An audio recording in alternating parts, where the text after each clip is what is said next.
Oh, welcome to another episode of the Spurs Rewind. I'm your host, Joe Garcia, and I'm going to be joined by my counterparts here, Paul Garcia of Project Spurs and Karl Schoening of Project Spurs. Welcome, gentlemen. We have lots to talk about on this weekly recap of the Spurs Rewind, and we're going to go ahead and start off by talking about the Spurs and their last 4 games. You know, the Spurs were on a 3-game win streak. They look really good. You know, they were playing great defense. Then lo and behold, we have the back-to-back, the dreaded back-to-backs. And on back-to-backs, the Spurs are at 500 right now for the season. And the Spurs came up against the Memphis Grizzlies, and the 3-game win streak all but came to an end, you know? So what happened last night? I mean, beyond the Spurs just letting the Grizzlies shoot lights out on them, what do you think this enigma is from these back-to-backs? We'll start with you, Karl. Well, you can't win every game, Joe. I mean, don't tell that to Spurs Twitter. Sorry, what's that? I said, don't say that to Spurs Twitter, the faithful Spurs Twitter, because they were ready to trade DeMar DeRozan after the loss. There's always going to be a sky is falling part of the fan base. You just have to deal with those people. Who is it? There's a great bit going on with Dylan. I forget his last name, but Dylan is a big member of Spurs Twitter. If I had his Twitter handle remembered off the top of my head, I would say it. I'm sorry about that, Dylan. You're hilarious, though. He has after every Spurs loss, like the league couldn't handle a 72-0 Spurs anyway. So he just keeps updating that, and that's just kind of a funny line because it's true. You can't win every game. Memphis was coming off of, they haven't played since MLK Day on January 19th. They were itching to go. They were fresh legs. And, you're talking about the Spurs playing a 4-game week, second night of a back-to-back. That's probably something that you can count in just the human factor of, these guys get tired. And, I think that it's something we just kind of assume these guys are video game players. They're all pretty young still. DeJounte is coming back off of that ACL injury. Keldon's in his second year.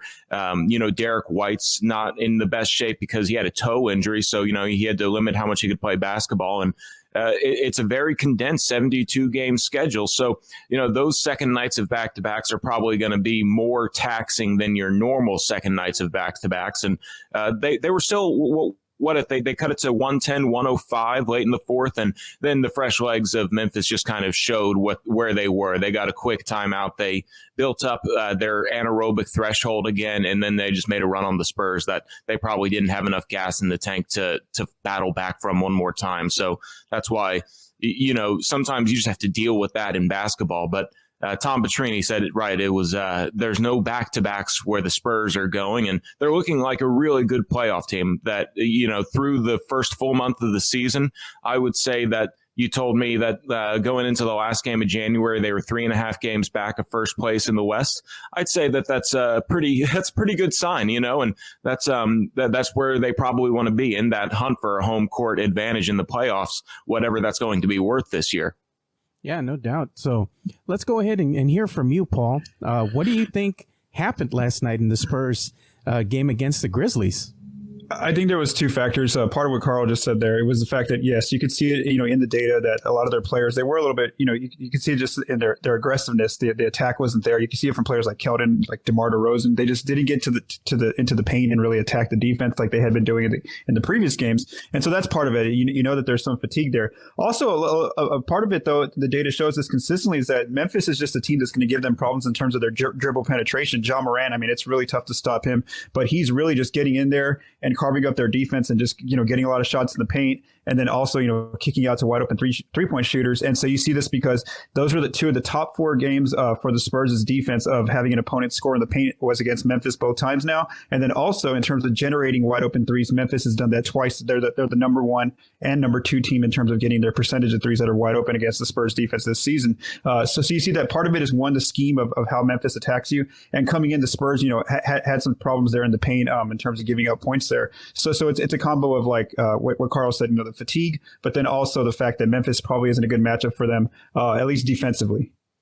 Yeah, and anytime Ja Morant really has it going like he did last night, they eventually, it seemed to me in the fourth quarter, ran this variation that it seems like only Memphis runs, this kind of a double back screen horn set that's really high, like double pick and roll, if you will, to where John Morant just seems to be able to find space and make the defense have to adjust, and then he makes the right read. You're talking about the most recent player in not too many players in history have done this. He led the NCAA in scoring and assists, and he was the rookie of the year last year. And I think 2.5 weeks off for him, if he still was able to play some form of basketball, even if it was against nobody, that he's probably itching to get back on the court. And they run those two plays kind of to perfection, and where he either knows there's going to be a shooter open on the wing, or he's going to have some kind of 2-on-1 with his roll man, and he can really just kind of carve up the defense. And that was a big part of that late fourth quarter push that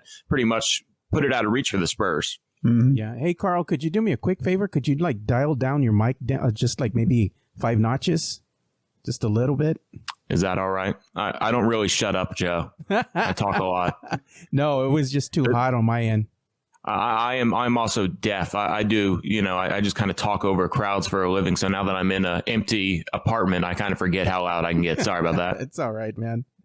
So one of the things I wanted to touch on is the Memphis Grizzlies. They're the second best defensive team currently as far as their defensive rating goes out of 30 teams in the NBA. As I stated, they're second out of the 30 teams, but their offensive rating, they're 24th out of 30 teams. And the pace, they're 12th out of 30 teams, whereas the San Antonio Spurs are kind of middle of the pack. They're 11th as far as their pace goes. The San Antonio Spurs are. Their defensive rating is 15th out of 30 teams. Their offensive rating is 15th out of 30 teams. So the Spurs are playing almost like a stereotypical 500 team. And I think really what we're seeing at the end of the day is that's basically what they're at, or where they're at concurrently right now, because in the West, they've dropped from 4th all the way to 9th. Mm-hmm. And the enigma is that Spurs fans are kind of treated to at times where the Spurs look great, as far as what they're doing defensively. Everything's clicking on all cylinders. Their offense, the young core, looks great. They look exciting. It's exciting Spurs basketball to watch when everything's going their way. But when they go up against teams that have better defenses, I think that's where they struggle at times. And I attribute that to the inexperience still of the youth, and I think that's one of the things that I keep coming back to time and time again is San Antonio Spurs fans need to kind of pump the brakes a little bit when it comes to that, because for all intents and purposes, this is still a growing process. What are your thoughts, Paul? Yeah, what you just said there, the 500. I mean, the record, being at 11-9 right now, and pretty much like you said, middle of the pack in terms of offense and defensive rating. I know that defensively they were a top 10 team just a few nights ago, but these last two games have kind of pushed them back to 15th right now, which you just mentioned there. And yeah, that's kind of what it is. I think the biggest takeaway that you can really say is that they're in every game. Like they really don't get games don't get away from them. There's only been about 4 losses now where that's happened, where they really just had no chance.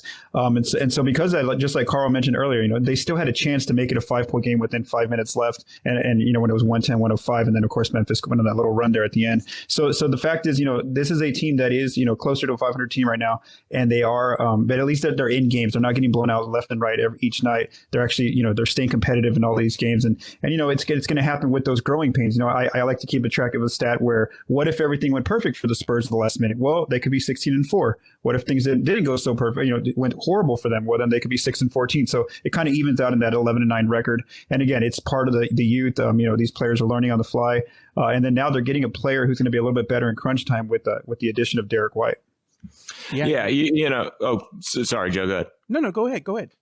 Oh, yeah. I was just going to piggyback off of that because, you brought up some stats and Paul brought up some stats. But, if you talk about how disciplined this team is, how well coached they are first in the league with fewest turnovers at 10.8 per game, which is a full turnover ahead of the second place Portland Trailblazers. And they're also first in the league in fewest fouls committed at 17.6 per game. So, that's a pretty big deal. If you ask any basketball coach, sometimes the philosophy on being a physical defense. But if you ask the Spurs, they want to play defense without fouling. And the fact that they commit the fewest in the league is a good thing. The fact that they are so far ahead of the pack in turnovers with such a young group is really impressive overall. And then, one thing that you can't blame on the youth is how tight the Western Conference standings are always going to be. What'd you say? They're currently in 9th, and last night they were in 4th going into the game. So, you can't blame that on any team. You just have to say that, chalk it up to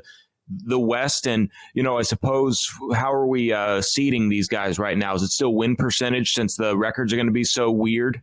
Yeah, it is win percentage right now. I think what happened is that the Spurs win percentage is actually putting them at the 9th below the Golden State Warriors, because I believe concurrently right now, what is their win percentage? It's like 0.544, something like that. And I believe the Golden State Warriors, their win percentage is a tad better at 0.566 or something like that. Yeah, no, they're 55 each, 0.55 each, but I think Golden State's above because they have that first win over the Spurs in terms of the tiebreaker. So there you go. Yeah, I mean, we're only 28% of the season in, so I know that a lot of people have been looking at the standings and stuff, and it's just like it's kind of early for me. I know. That's just kind of funny. I think it's something that I'm not in the big philosophy of. It's November standings. I just like to watch it, because it's an ongoing trend of the whole season. So, what happens when we see that Chris Paul and the Suns make some crazy February push and it's a big deal in March? We're going to be looking back. I don't have the standings in front of me, but there's like storylines that just kind of go on all season because this is their full-time jobs in the NBA. So, we at least can assume that they keep an eye on it, whether they say they do or not. Yeah. Currently right now, the Spurs, as we stated, they're 9th in the Western Conference. I'm kind of assuming that everything that I've seen so far kind of tells me that the Spurs could possibly be hovering around that or flirting with the 8th, maybe even as high as the 7th position out in the West. But I think when the dust settles, they're either going to be 8th or they're going to be flirting with that play-in game, like me and Paul had been alluding to, Carl. What do you think as far as the, let's say, upcoming, the rest of the season, how it plays out? Do you think the Spurs could move up as high as maybe 6, or do you think they're still going to be hovering around that 7th or 8th spot?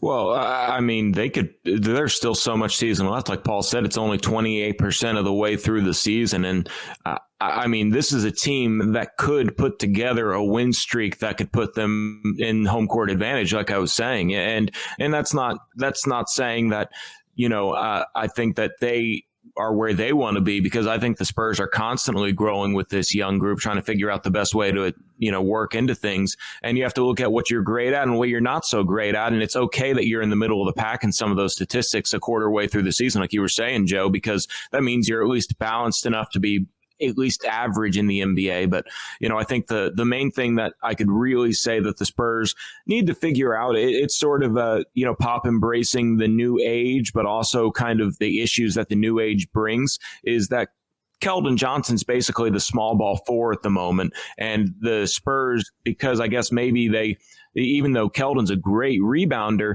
there's just overall a team thing where I think their pace is so fast that they're giving up the 3rd most rebounds per game in the league. But, you also have to realize that they lead the league in 2-point attempts. I think they lead the league in field goal attempts overall, and those are impressive numbers to lead the league in. So if you're going to lead the league in field goal attempts, you're also going to give up more rebounds. So thus people are going to think that you're giving up a lot of rebounds. And, the truth is you maybe have to look at the defensive rebounding percentage, which I think the Spurs still probably, if they look at such stats, want to get up. They probably understand the theoretical side of it of, they don't want to get out rebounded, and are they getting out rebounded? And, they look at that as probably a game by game basis as well. So, how can they improve their overall rebounding? Because I think something that's always been true in basketball is if you get rebounds, you can pretty much win the game. I think they're shooting like 92 shots per game, something like that. I don't have the stats in front of me, and they're only giving up, I think, like 80 something shots a game. And it's always good when you can put up 7 to 10 more shots per game than your opponent, because obviously more opportunities to score, but that also means more opportunities for the defense to grab a rebound. Yeah, it does. So, one of the things that we're going to kind of transition to right now is talking about why did the Spurs just look so darn good on that 3-game win streak? All the things that they did to get that 3-game win streak, it kind of all but fizzled out yesterday. And it happens, they're tired and whatnot. But, I still can't figure this team out on the back-to-backs. They look good in the 3-game win streak. They played great, defensively, offensively. And then when they come up to these back-to-backs, like we stated, they're just 500 in back-to-backs this season. And I just don't have an explanation for that. I don't know if it's maybe they're just tired, that happens, fatigue sets in, the traveling and all that. What do you all think is it attributing to the Spurs at this 500 mark on these back-to-backs? We'll start with you, Paul. Yeah, well, part of it, like we've already mentioned earlier, was part of it was fatigue, and I've seen that in some of their numbers. Especially, like I like to look at the numbers of like Keldon and players like DeRozan in terms of how they're attacking the rim, and you see that they do fall off a little bit in those back-to-backs. And then part of it, I would just say in terms of what happened, why they got those 3 wins is just they just played really well, but there was also some issues starting to pop up that basically came out in that game last night against the. In the game to the Grizzlies that they lost. And one of those areas is turnovers. I know that they're number 1 in turnover percentage in terms of taking care of the ball, but we kind of see this trickle down where they average about 11 turnovers a game. But then they gave 20 away to the Celtics. Then it became against the Nuggets it was 13, and then against the Grizzlies last night it was 14. And so the other teams are scoring their the points off turnovers. So that became a little bit of an issue. It's not something it's 3 games in a row. It's something just to watch. If it continues to go for like 5 or 6 more games like that, then that can be very concerning. But again, like Karl mentioned, in the whole, they are the best team in terms of ball security. And then just the different styles happen where like I'm looking at stats against Washington, they really got the 3-ball going. They shot very well from there. Then against the Celtics and Nuggets, they did a really good job of attacking the paint. And part of it is those 2 defenses just aren't very good at guarding the rim. So the Spurs took advantage, especially Keldon. I think he had over 14 points in each of those games in paint points. So that was part of it from what I saw in those 3 games. And then last night we could attribute again to Memphis' style plus being on the second out of a back-to-back. Yeah, and we'll go ahead and pitch it to you next, Karl. If you could do anything, I mean, what would you tell the Spurs to stop them from being at 500 on these back-to-backs? I mean, what do you think's attributing to that, other than just maybe it just being fatigue? Yeah, I think we're dealing with just such a weird season. Maybe it's fatigue. Maybe it's just that, like I said at the beginning of the show, you can't win every game. And, there is a reality there that there is sort of a, not necessarily, I guess, fatigue reality there, but what is maybe happening in those back-to-back games?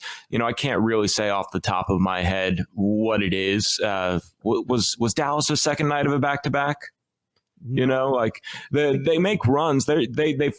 Sometimes these Spurs fall behind, but they always make runs to get back in it. And I think that's just what you have to deal with. Basketball is a game of runs, and sometimes the other team goes on a little bit more of a run than you do, and that's what you just have to deal with in the sport. And I don't think there's any concern or need to panic. I guess if you're a Spurs fan, just enjoy the ride. This is a really fun team to watch, and I think that's because they're so athletic, and they'll make highlight reel plays that get energy into the team. And when there's no fans in the arenas, you need that kind of athleticism and energy to come from within. And I think that sometimes it's just a little bit easier to tap into that if, you're on a rest than if you're not on a rest, so there really is a difference between playing in front of 20,000 fans and no fans. And I really think that overall the Spurs are just fine. And if the fans ever came back, this would be a very dangerous team at home. And we're talking about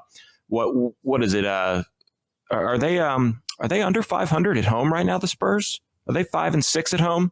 I don't have the standings right in front of me. Do you have it, Paul? They have. They are 5-6. You're correct. Yeah. They're So, if the fans are there, I bet you this young team is even more electric and more exciting in San Antonio. But, the reality is you're playing in front of it seems like 50 people just kind of scattered around the arena that are probably employees, and they can get excited too, but it's just not the same as having like the baseline bums and the coyote and all of those things. And, that'll be the most exciting part about this team is they can, the second night of a back-to-back in San Antonio, draw energy off of the fans. The fans are there when it's 110 to 105. I bet you the Spurs come back and win that game. You know what I mean, Joe? So, those are just kind of my thoughts on just in general, maybe second nights of back-to-backs. Yeah, I think it's, it has a lot to do with the absence of the fans. The fan is kind of, for better or for worse, the sixth man out there. That energy is infectious. You can feel it, when you're there at the AT&T Center watching games. It helps the Spurs come from behind. It helps them sustain leads. It gives them that little boost of energy when they need it the most. And I believe, and it's not just the Spurs. I think it's around the league. If you had fans in attendance, I think that some of these real close games could have gone in the home team's favor. So that's definitely attributing, I believe, like you said, to the 500 record that they have on back-to-backs. But one of the things we're going to touch on right now is the Spurs' defensive struggles at times. It kind of continued against the Memphis Grizzlies, as they had issues, and they've had issues at times guarding the three. Then the Grizzlies also got off just about any shot they wanted. And you go back and you look at the stat sheet from that night, and the Grizzlies had a really good balance of scoring. And it wasn't just the starters, it was also the bench players. Just about every single player that was out there on the court scored a point, scored a bucket. And the Spurs, they just...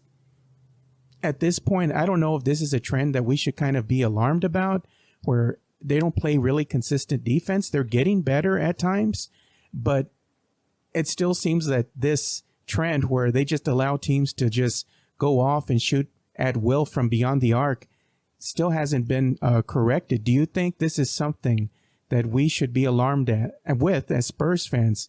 We'll start with you, Paul.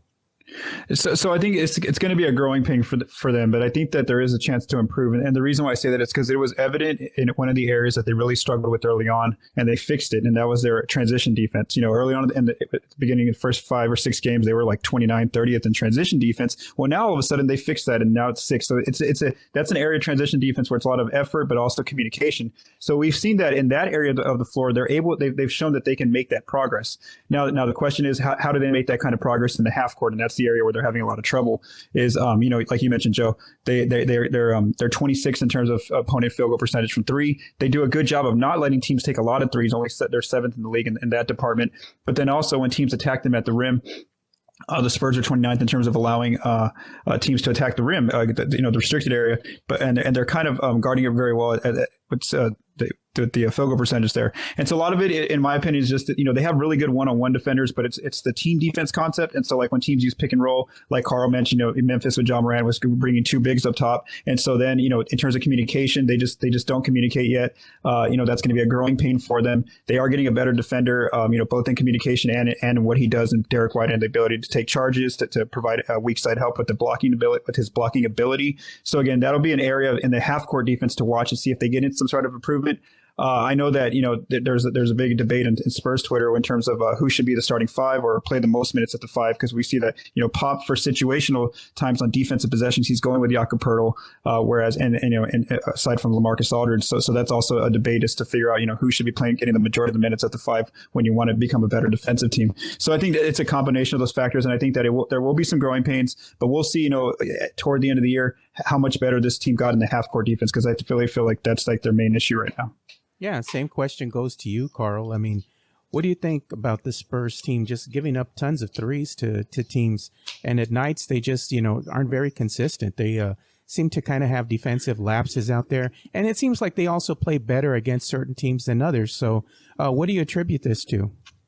Well, I think this is where you start to see the youth in the Spurs, because, you're talking about a very complex defense. The NBA in general is super structured. Like everything that they do out there is superhuman compared to the rest of basketball. I watch a lot of basketball along NCAA and high school levels, and nothing quite compares to the NBA except for the G League and the Spanish ACB and some of those Spanish or European countries that are high up in division basketball. Professional basketball is a different level of needing to know what's happening on the defensive side of the ball. And, lo and behold, it's probably another issue of Spurs fans being spoiled by Tim Duncan, because when Tim Duncan was out there, you didn't really have to worry about too much because you had the best rim protector in the league. And when you have some of those top rim protectors in the league, like if you just go ahead and say, okay, hey, we're going to put Miles Turner, who's leading the league in blocks,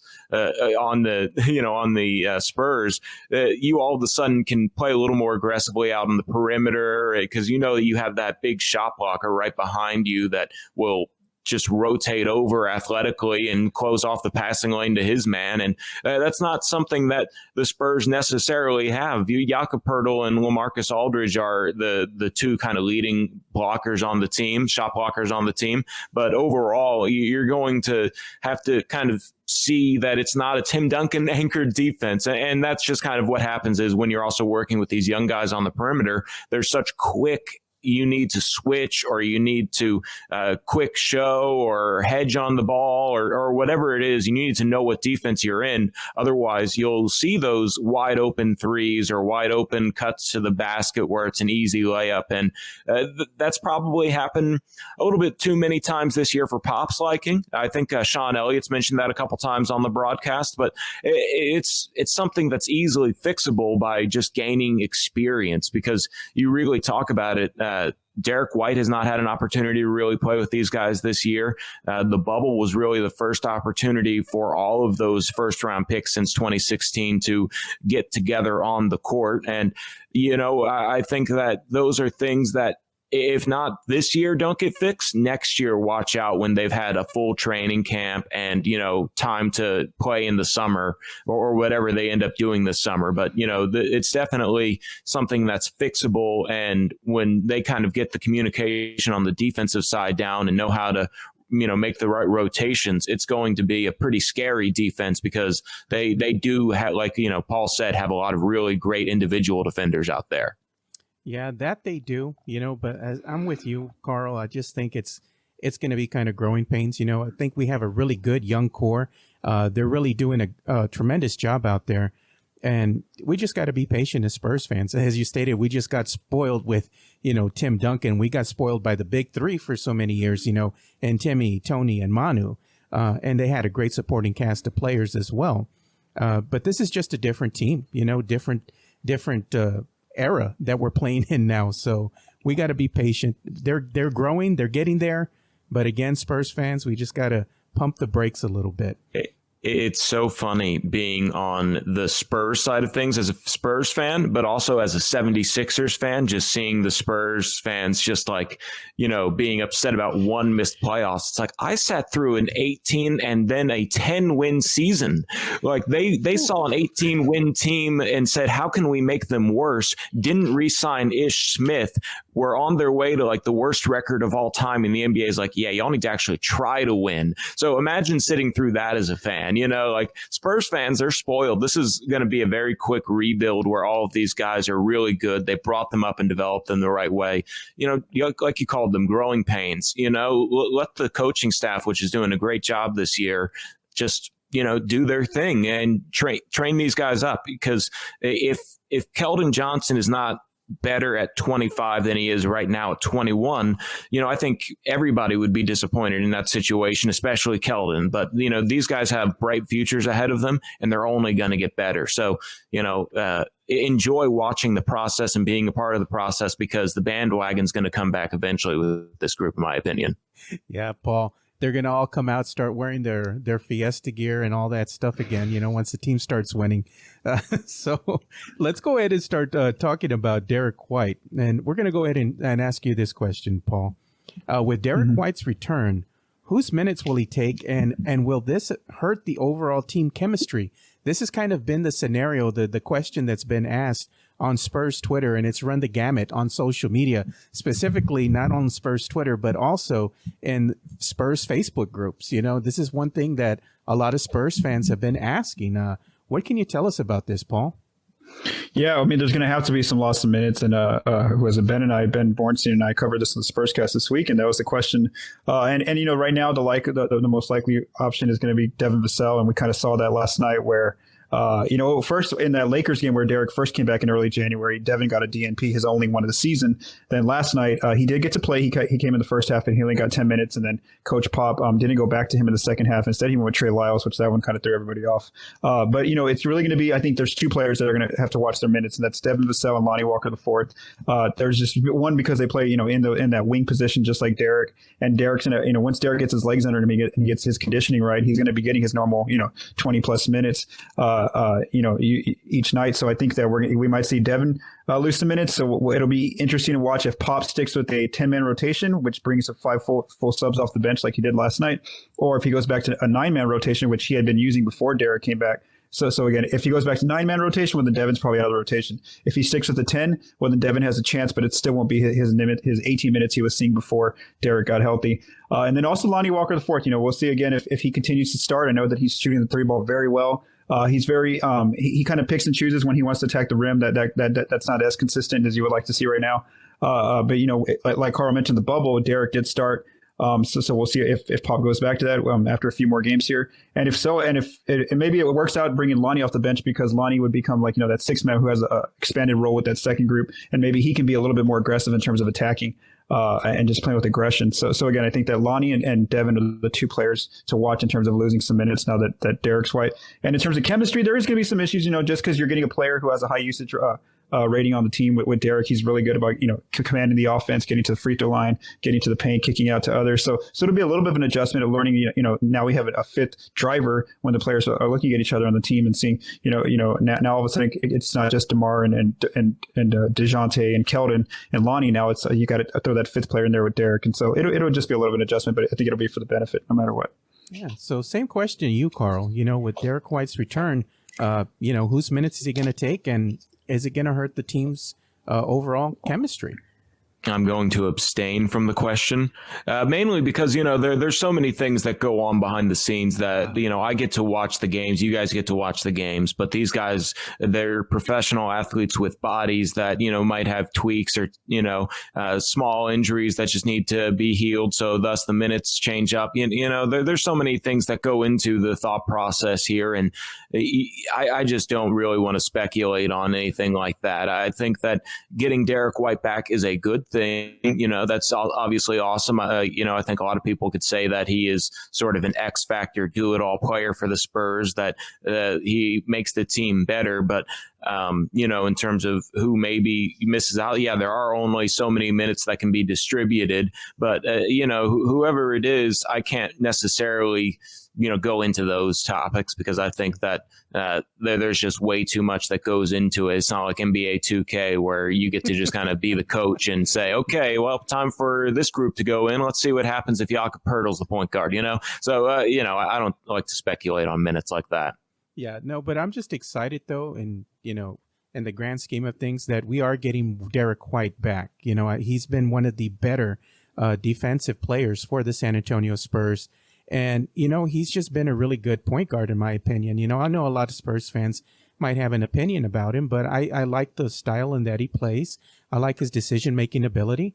And I just think that the team is better with him on the court, So to me, it's a good thing to get Derek White back. You're getting your team back at full strength, So you might have a little bit of a little bit of rust, let's put it like that, when he's coming back, getting his feet under him, getting his shot back and all that. But once the dust is settled and he's right back into game shape again, I think he's going to be able to contribute to this team in a really positive manner, Karl. Oh, yeah, of course. Derek White I think he was second in blocks last year among guards. Fun fact, James Harden was first. I think Harden had like 60 last year. So, that was probably, if you had told somebody that, hey, James Harden has more blocks than Derek White, but it's like 1 and 2 right there. That's kind of funny. So, when you talk about having not only somebody who contests a whole bunch of shots, but also can close out and get hand on it, or, be a rim protector at the guard position, that's just, adding on to the phenomenal length and athleticism the Spurs already have at every other position out there on the wings and guards. And I just, love what Derek brings to the table. I've said this before, and I think he just reminds me like a lot of Manu Ginobili. He really just does a whole lot of things that kind of almost catch you off guard, but he does it well. He's not quite as, I think, dynamic as Manu, but he's also a little bit more safe than Manu. And they really just kind of do bring a lot of similar skill sets to the table where, I think, he's not going to make Pop pull his hair out, but, he is capable of doing those things like, remember that dunk on Millsap? I think that's a highlight of his basketball career to this point. But he also had 36 points in that game, or game 3 of that series, I think. Mm-hmm. So he's a dynamic scorer as well. And even though it's an equal opportunity offense, the Spurs do give opportunities for the hot player to go off. It was the Nuggets game where DeMar DeRozan entered the fourth quarter with 30 points, and he only shot one shot and didn't score in the entire fourth quarter. And the Spurs still put up, I think, 32 or 34 points in that fourth quarter. So, imagine adding Derek White to that firepower. So the Spurs as a team, obviously are probably going to be better with Derek White, and they're already really good themselves. So just kind of very, very awesome to have him back and see how he can improve this team that was fourth in the standings the night he came back. Yeah, I agree with you 100 on that one. And I got to ask you one more question, Karl. What have you thought about the play of one Keldon Johnson? I mean, he has just come into this season and he's just looked stellar. I mean, he's really impressed a lot of Spurs fans, and he's impressed, including myself. I have to be unbiased at times and say, okay, well, this is a kid coming into his sophomore season. Let's kind of see what he can do. And I got to tell you, I mean, he's just shut a lot of people up. He's just been playing amazing basketball. What have you thought of him? Well, I got to see him play in Austin all year long last year in his rookie year. And from day one, I saw him actually before that in the Utah Summer League with the Spurs. But from day one, he's had this NBA skill where he can get to the rim in a variety of ways and just finish around the rim for the most part, with the exception of that one Warriors game where he just got to the rim, pretty much got any look he wanted, but just couldn't finish. He's a very effective scorer at the rim. And people don't realize this, and then maybe it goes to the benefit of the Austin Spurs. Keldon started his career 1 for his first 27 from 3. And then proceeded to shoot over 50% for his next 27 3-pointers. So, that's because they reconstructed his entire shot from Kentucky. And also the NBA 3 probably does take about 2 to 3, maybe even 4 seasons to really develop that high, what the NBA is looking for, 37 to 40% for their consistent shooters out there on the wing. And Keldon then went off in the bubble for, I think, no, I'm going off the top of my head here, but it's something ridiculous, like 67% from 3 in those 8 games. Keldon is really, I go back to what Thomas Robinson nicknamed him during the Utah Summer League. He was on the Utah Summer League Spurs. He was asked about Keldon, and he said, the guy's a superstar. His nickname is Baby Russ. And he just does play a lot like a 6'6" Russell Westbrook. And you're not going to give the keys to him like that, because that's not how the Spurs would run it. But man, you put Keldon Johnson right now on a team that's looking for a star, and he would probably explode on there. But, I think coming up the Spurs way in terms of maximizing his efficiency will really make him I like what, I think it was Bill Worrell said on the Rockets broadcast. I was watching, this year's been weird watching basketball for the Spurs. When we played the Rockets, my AT&T Now recorded the AT&T Sports Rockets broadcast. So I just watched the Rockets broadcast when we played the Rockets in Houston, and they said Keldon Johnson has 10-year starter for the Spurs written all over him. And when you think about it, it's like, it's going to be really awesome to watch his development. And, he's only 21, and most men don't stop growing until around 23. So to see where he'll finally kind of, grow out to will be really cool too. And that might define what kind of position he ends up playing. But he could be, just a really fun player for a long time for the Spurs. Yeah, I think so too. I really like his energy and his aggression out there on the offense and on the defensive end. Same question to you, Paul. What have you thought about Keldon Johnson this season?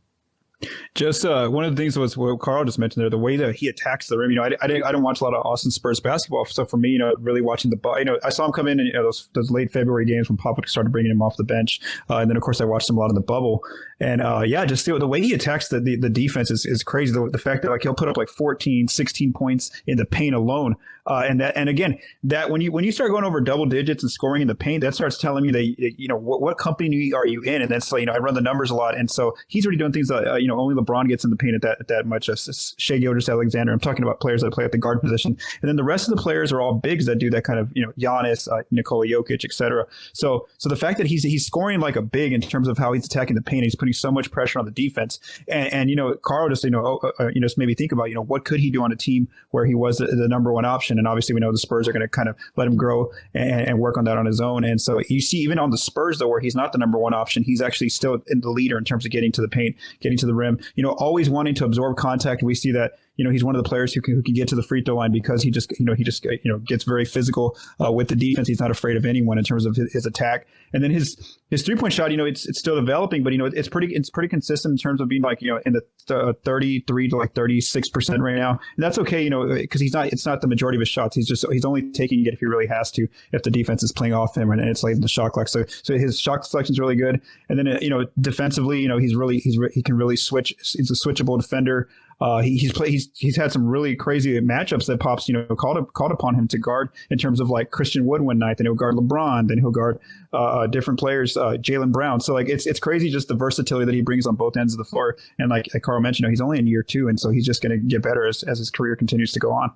Yeah, and just one more opportunity here to pump up the Austin Spurs. That's kind of been the best learning. I think the Spurs sort of lament, and a lot of these decision makers lament how much power the players have gotten in the league, that it has gotten to the point where if you want to draft the talented ones, you have to take them at 19 years old, at 1 year out of high school. And as a business, you kind of want older employees, but also that's sort of the talent pool you have to select from. If you only draft 23-year-olds, you're not really going to get an opportunity to get some of the most talented players. So the Austin Spurs has been a really good bridge that's developed a lot of players in terms of how they can score and how they can defend. They'll get the toughest assignments. The Spurs will usually put them on and, just see how they can do things. And man, let me just say, Keldon, I've been doing the games for the Austin Spurs since 2016. And I think Keldon is just kind of the most NBA ready guy to come through that program, and it's just going to be so much fun to watch him develop. But it's been really fun to watch all of them develop, and I say that with all respect because DeJounte played well. Derek White won the G League championship, for goodness sake, the first one ever with Coach Ahern, and then Lonnie, I think he had a pretty solid career too, but he had that meniscus tear that kind of limited him at the start of that season. So if I remember correctly, but yeah, just the Spurs development system, excited about that and excited about the G League bubble. I know this is probably San Antonio Spurs centric, but Luka just got assigned to Orlando. There's going to be 18 teams. They're going to be playing games at 10 a.m. It's going to be fun just to watch the Austin Spurs this year. A little known fact too, Karl, one of the things that I keep telling Spurs fans is they have a lot of opportunities to watch the G League Spurs play, because one of the unique things that Spurs Sports and Entertainment does is they stream the games live on social media. So you don't even have to say, oh, I have to have a subscription to be able to watch these games. They're available on Twitter and on Facebook, So if you have an opportunity to watch a game, watch it. I mean, there's a lot of stars in the making here. And if you want to see the development of one Luka Samanic, definitely check out the Austin Spurs games. Yeah, and I'm really excited to see what Luka can do. I think, it's like his second redshirt year, and last year he kind of had to share the ball with Chimezi Metu and Keldon Johnson, but this year, it's funny. I think he was the one who compared himself to Kevin Durant at the draft, and he has a little bit of that in his game, but it's a little bit harder to do against somewhat equal level athletes because he's a really good athlete. I would like to see him sort of develop that ball handling into a jump shot fluidity because he can put the ball on the floor and get to the rim. He does have a very effortless stroke from three, but what is going to be the development of Luka Šamanić, because he could kind of be a really good modern day big man, or he could sort of almost try to aim to be that very versatile scorer as a big, and I would be interested to see that. He still needs to fill out his frame a little bit, but he's filled it out a lot, and he is really one of the few people that I've just kind of like saw in person, and I was just impressed. Like, this guy is a physical specimen that his first game out there at the Utah Summer League, he just tried to dunk everything. You can look up the highlights. I think he only got like one off, but like there were like 8 highlight reel missed dunks that he had. So, he's like the Spurs' best kept secret right now, and it might not be for long after Orlando. Yeah, I just think that him coming in from the EuroLeague and his coming over here to play American basketball and learn this whole system, and not only that, but learn the Spurs system. It's something that we need to be a little bit patient with. He's not going to just come in here and dominate overnight. It's a process, and I think the ceiling is high for Luka Šamanić, and I will be watching his development because I want to see him really do well at that pro level and be able to contribute to this Spurs roster. I just like his ability to dribble the ball. He has great handles. I've seen him in the open court. He dribbles the ball at times almost like a guard. It kind of reminiscent of Tim Duncan when he would do that, just running the break, just dribbling the ball up the court, kind of like a guard, and being able to step into his own shot. Those are things that I'd like to see a little bit more out of Luka, as you alluded to, Karl. So I think the ceiling's high for him. It's exciting for me to be able to watch his development, Oh yeah, I think it's just going to be so much fun to watch him. He can grab and go. He can finish above the rim. He has that shooting stroke that I told you about. So yeah, I can't wait to see what he can do. Yeah. So we're going to go ahead and transition here, and we're going to talk, or not talk. I'm going to go ahead and play a video for you that our good friend Benjamin Bornstein recorded for us previously of a prospect, Charles Bassey, out of Western Kentucky. So we're going to go ahead and play that for you guys, and we'll be back in about, I believe this is the length of 4 minutes. So we'll be right back here. I'm going to go ahead and get this fired up for you guys. Hello and welcome to the first ever Prospect Profiles with me, Ben Bornstein, this week on the Spurs Rewind. Hosted, of course, by my good friend Joe Garcia, Two Shots Podcast. Gotta love it. Appreciate you having me on, Joe. So our first prospect that we are profiling this week, Western Kentucky big man Charles Bassey, 6'11", 235, a grown man amongst boys playing at WKU. He has an NBA-ready body, maybe needs to put on 5-10 pounds, but for the most part, he's right where you like to see him as a rookie. He's got an NBA-ready attitude when it comes to rebounding as well. I'm going to get into that a little bit with you right now. And of course, that's because he averages almost 3.5 offensive boards a game, a little over 12 total rebounds a game. He is an absolute workhorse. He has a fantastic motor. He is running after boards that are completely out of his rebounding zone, and he's being boxed out. He still grabs the boards and gets his team extra possessions. So that's a kind of hustle that you have to appreciate, and I absolutely love it. He's got a plus wingspan. He times his blocks really well. He's going to get even better at that, I think, when he fills out even a little more. Like I said, 5 or 10 pounds maybe. And the only thing is he's going to have to become a little more disciplined and learn not to rely too heavily on his athleticism. That can get him in trouble sometimes. And, it's worked because he's not playing at a Power 5 level of school, but still, doing everything you like to see out of someone who is a possible first-round draft pick.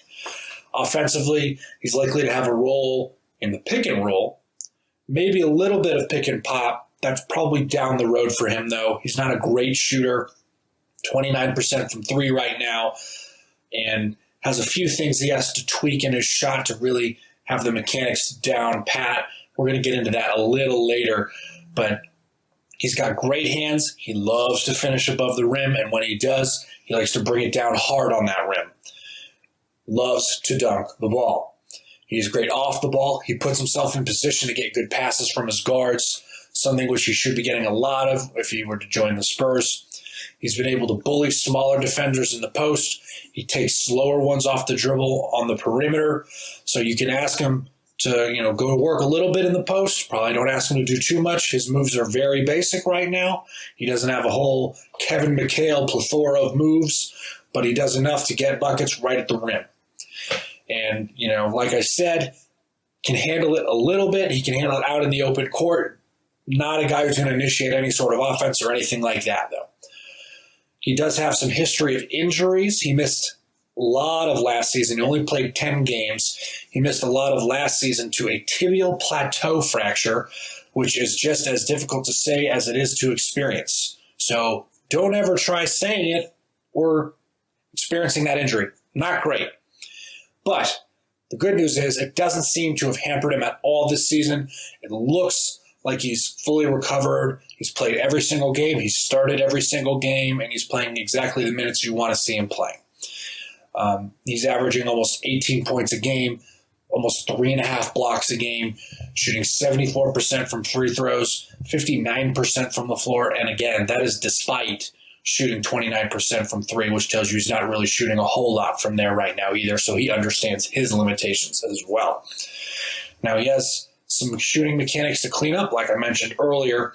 He likes to hold the ball out away from his body, almost like a Giannis Antetokounmpo. He's got to bring it in here, compact it a little bit, clean it up, and he's going to be a lot less likely to short arm balls, and it's going to look a lot better on the arc when it's going towards the hoop. That's been my prospect profile. Thank you guys for watching. Enjoy the rest of the Spurs Rewind, and I'll see you guys next week. All right, so that was Benjamin Bornstein. For more information on his prospect watch of Charles Bassey, make sure you go to the Project Spurs website, where you can go ahead and check out Ben's great article that he does. And he highlights a lot of prospects, so he does amazing work, one of the best in the business. Make sure you go ahead to Project Spurs to check out his article and also for more information on Charles Bassey. But in closing here, guys, we're going to go ahead and just give a quick preview of the Spurs' upcoming game against the Memphis Grizzlies, Part 2. I believe that they're going to have a better showing defensively. And I look for the Spurs to actually get the win against the Grizzlies. I think one of the keys to victory is just, try to tighten up that defense a little bit as far as covering the three a little bit better, and keeping the turnovers to a minimum, because I believe that was one of the biggest faux pas that the Spurs had in this game against the Memphis Grizzlies. Is the Grizzlies were able to convert, correct me if I'm wrong here, Paul, but I think it was something like 23 points off of the Spurs turnovers. Yeah, season high 24 points, off of, for opponent, turnovers off the Spurs' turnovers. So that was a season high for the Spurs. Mm-hmm. Yeah, so, they need to try to keep the turnovers to a minimum, but I think the Spurs are just going to have a better showing, against the Memphis Grizzlies. They played them already once or twice throughout the season.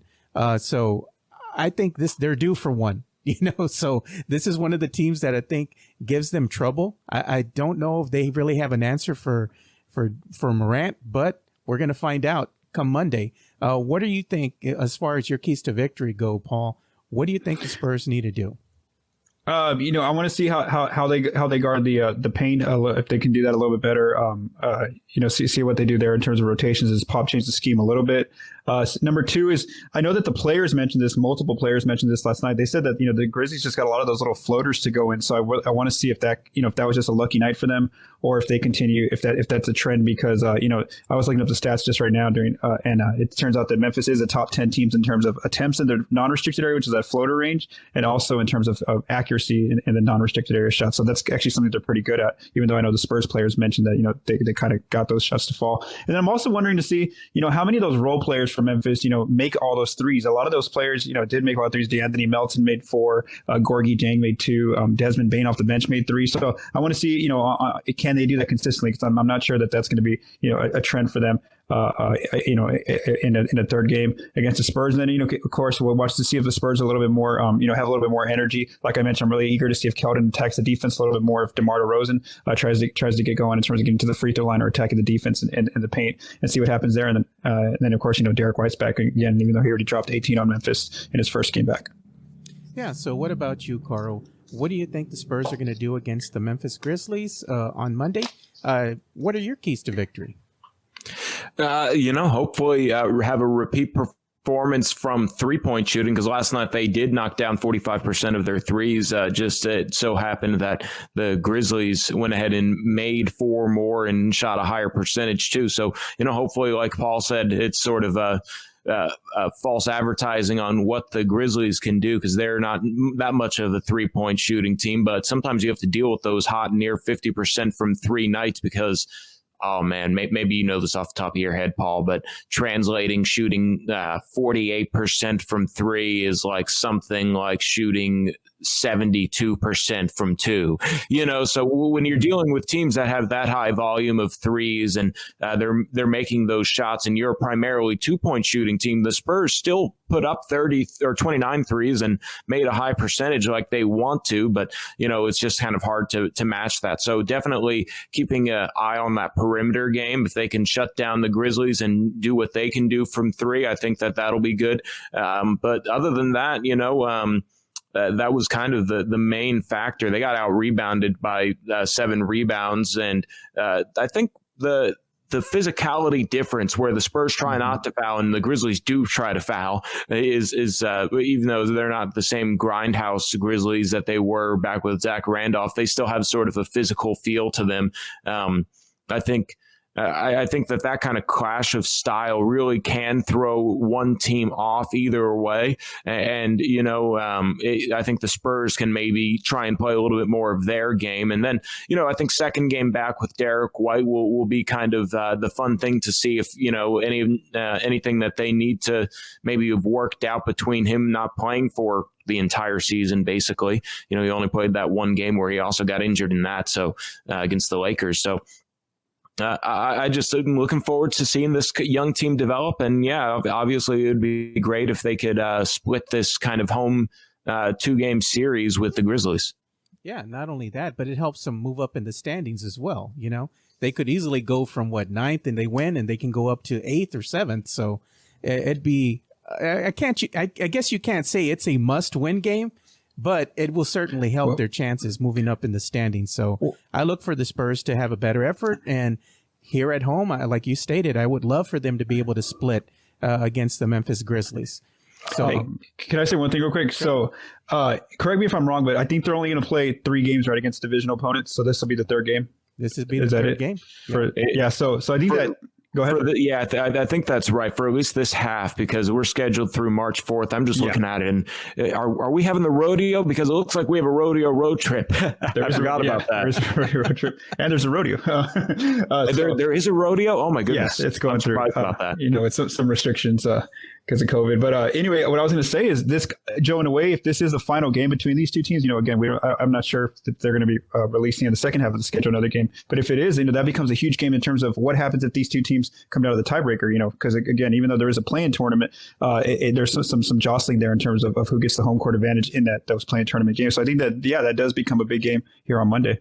Yeah, bigger than we anticipated. Because like you all stated, the league only released the first half of the season. Mm-hmm. We don't, and they did that because they were uncertain. Maybe they wouldn't have a whole season to play in. But I'm hopeful that will continue as long as the certain protocols remain in place, and hopefully they can get everybody vaccinated for COVID-19 sooner rather than later. So let's just see how things pan out. But as you stated, Paul, this might be a very important game for the San Antonio Spurs coming up. So definitely, if you want to get up for something, get up for that Monday game, because this is definitely one to watch, So yeah, it's funny. If you were to bring that up with Pop, where it's like, does this maybe concern you as a potential play-in tiebreaker for home court or something, he would probably laugh at you, because he probably doesn't think that far ahead. But you do have a good point there that, he's not going to use that as a rallying cry where it's like, hey, think about the tiebreaker. But, at the same time, that does bring up a very interesting point, thinking way down the road. Probably not motivation for the guys if you're trying to talk to them in the locker room, but definitely something for, like we were saying at the beginning, those long-term standings watch. Yeah. And I just got some, before we wrap up, I just got some breaking news. Trey Jones has been assigned to the Austin Spurs, so he'll be going to the G League bubble as well. Nice. It's about right. Yeah, I figured he would. They actually have a 2:30 Zoom press conference with Matt Nielsen and I think Kenny Williams. So, they're the Austin Spurs. So the actual San Antonio Spurs are kind of separated from the Austin Spurs for these media availabilities, but I wouldn't be surprised if we hear from Trey and Luka here soon. And Quindary Weatherspoon's back as a two-way player, so I'm curious to see how they're going to work those kinds of things while he's rehabbing, Yeah, that's going to be an interesting scenario that the Spurs are going to have to play out for them. But I'm actually happy for Trey Jones, because he's going to be able to get some playing time. It's been really hard for him to get any type of minutes here. I mean, there's only so many minutes to go around. And the one thing that you don't want to happen is you don't want to have your younger players just sitting there not getting minutes. By him going to go play with the Austin Spurs in the G League, at least he's going to be able to develop certain aspects of his game, work on that, and get better as a player. So I'm all for that. What do you think, Karl? Yeah. Like I said, just sort of the way the Spurs develop their guys is to see what they can do in their system in actual game minutes, because, practice time in the NBA is actually very limited. And then on top of that, we're in a COVID year. And, I think Trey Jones is deep enough on the depth chart that, if they need to pull him out of Orlando, hopefully not. It's the case. They can go ahead and stay healthy and not need to worry about Trey Jones being a rotation player on this year's team, and give him an opportunity to get used to the NBA range three. He shot 36% at Duke, I believe, from three his sophomore year. I think that's right. And, that's going to be something that you hope he can continue into the professional leagues, because that 3-point line really does take a year, maybe two, a whole bunch of tweaks to your shot just to get used to. And then you're dealing with longer, more athletic defenders than you had in college. So, you have to get that shot off a little bit quicker. There's just so many things that go into the benefits of the Austin Spurs. We could do a whole podcast on it, so I'll stop. I bet we could. So in closing here, Paul, do you want to let all the fans know anything that you have coming up for this week on Project Spurs? I'm about, when we finish here, I'm about to write up just a quick piece. One of those, I haven't been doing those day off pieces just because my daily schedule's been a little busy right now and all the games. But I am going to write. I'm just going to in there. I'm going to kind of just talk about how LaMarcus Aldridge's three balls coming along now. He's starting to make that wide open three pretty well. I just want to talk about the return of Derek White and what he brings to the team, which we've actually talked about here in our conversation. And then also, just just to watch the turnovers, and then what the problems that Memphis presents in these two games. I'm going to kind of write up a piece on that. So that should be up actually later today on Sunday over on projectspurs.com. Yeah, and where can they also follow you on Twitter to get all your great analytical insights? Follow me on Twitter at Paul Garcia NBA. There you go. Oh, there you go. Make sure you go and follow Paul for your in-game updates. He does give great analytical data during the game, so definitely he's worth a follow. And Karl, where can they follow you on social media so they can go ahead and get your updates? Yeah, on Twitter at KSmedia13. And there you go. Make sure. And I don't really tweet anything interesting. And I think Tom Petrini said that he has my notifications on. I'm like, why? Like that. Like, I don't even find myself interesting. I look back at my timeline and I'm like, man, my drafts do look crazy though. I end up deleting 90% of my drafts, I feel like. So, things better left unsaid for, the personal open to the public journals of the world. There you go. Maybe you could give us some videos later on or something about yoga or something, Yeah, I could probably do that. I need to get back into it. I actually have not been teaching during the pandemic, so it's kind of been weird.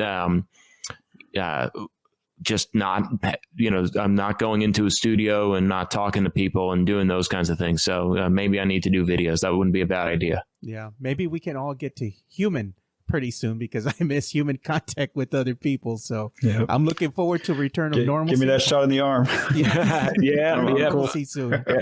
Ideally by March, that would be cool. But, maybe June or something like that. There you go. And you can also follow me at Two Shots Podcast. Just spell it out, not the number 2, but 2, TWO, Two Shots Podcast. And I'm on Facebook, Instagram, YouTube, and Twitter, where I'm very active on Twitter during game days, and I like to talk with the fans, interact with them. I'm here for the good, the bad, the ugly. I'll take it all. We can have good conversation, but let's just keep it clean and be respectable. That's all I ask. So with that said, for Karl Schoening and for Paul Garcia, I'm Joe Garcia, and thank you for watching another episode of the Spurs Rewind. And like we always say, spread the love, stop the hate, be kind. We're out. Peace.